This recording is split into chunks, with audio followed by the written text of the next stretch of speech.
Кубаталы Сатыбалдыев 35 лет работает водителем автобуса. Он водит пассажирский транспорт в Кызылкие. Опытный работник доволен, что для жителей его города закуплены новые автобусы, удобные по многим техническим параметрам.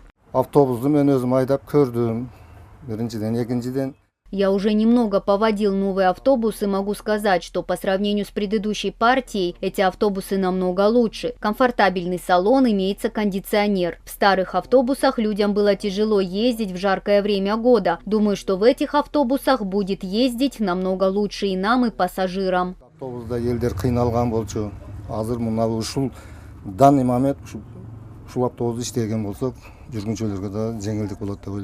На данный момент в город поступило 10 новых автобусов. Это узбекистанские автобусы марки Isuzu, которые сошли с заводского конвейера в марте этого года. Салон отделили панорамными окнами, удобными сиденьями и кондиционером. Пассажировместимость 49 человек, посадочных мест 30.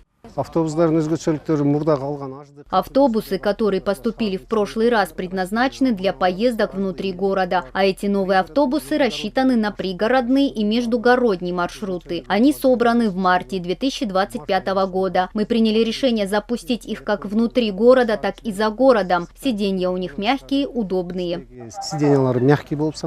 Автобусы были взяты в лизинг через Кыргызско-Узбекский фонд развития. Общая их стоимость составляет $740 тысяч США. 20 миллионов сомов были выделены из тех 500 миллионов, которые направляются республиканским бюджетом на развитие Баткенской области.